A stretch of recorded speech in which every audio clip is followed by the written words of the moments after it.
Hey everybody, welcome back. Thank you so much for all the support. Let's go ahead and jump into it. Episode 3. So from the last video, I just concluded my first IEP meeting. Now it's the day after. I knew my student was hot with me. I knew that they didn't like exactly what transpired.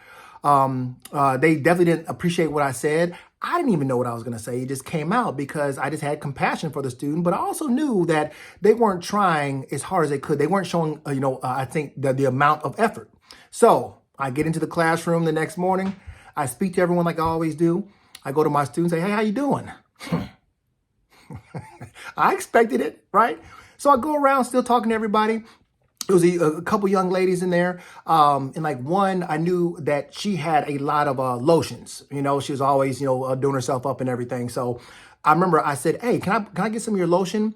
And I, put some on my hands, and I had put some on my face real quick. And she's like, oh. And I'm like, what? She's like, that's glitter lotion.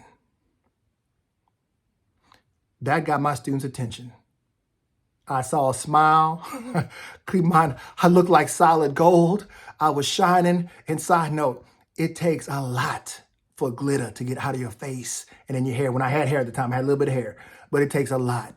So using social emotional strategies, clearly, I didn't mean to put glitter deliberately on my face, but it happened. But what that did is it opened up the channels of communication for me and my student.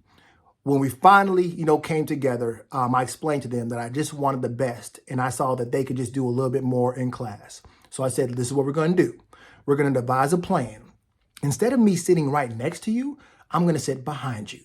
And I said, all you have to do is hold your pencil or pen to the paper and try to write. I will write it all, okay? I said, just put forth the effort. I'll go the rest of the way.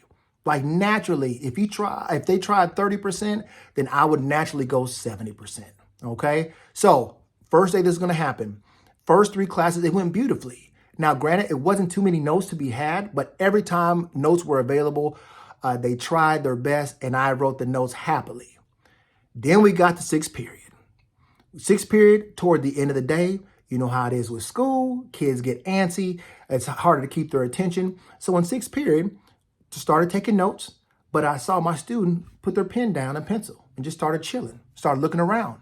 So what I do, I backed up, put my pen down, and I was just waiting.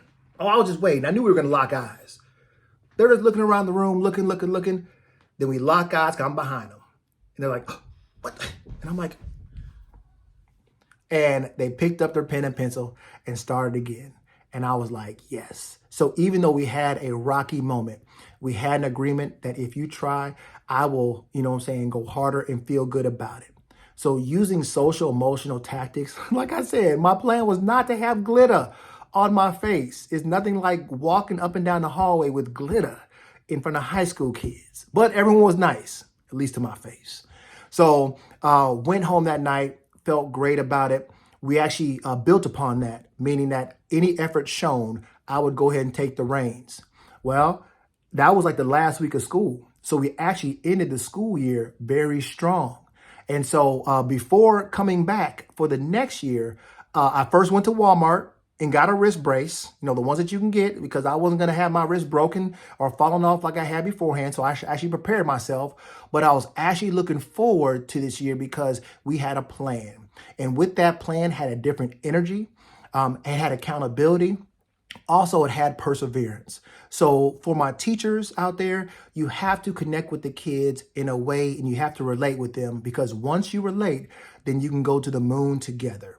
Never did I think that a plan would come forth academically with the student, but once they found out that I cared, once they found out that I was there in their corner, and also just being real, everything changed. So that was the conclusion of my first year. And so I know starting my second year, I knew the ropes, I knew the teachers, I knew the schedule and everything. So I was very excited. So in this next video, I'll definitely let you know how their senior year went, because that was the most magical time and the most life-changing time for me.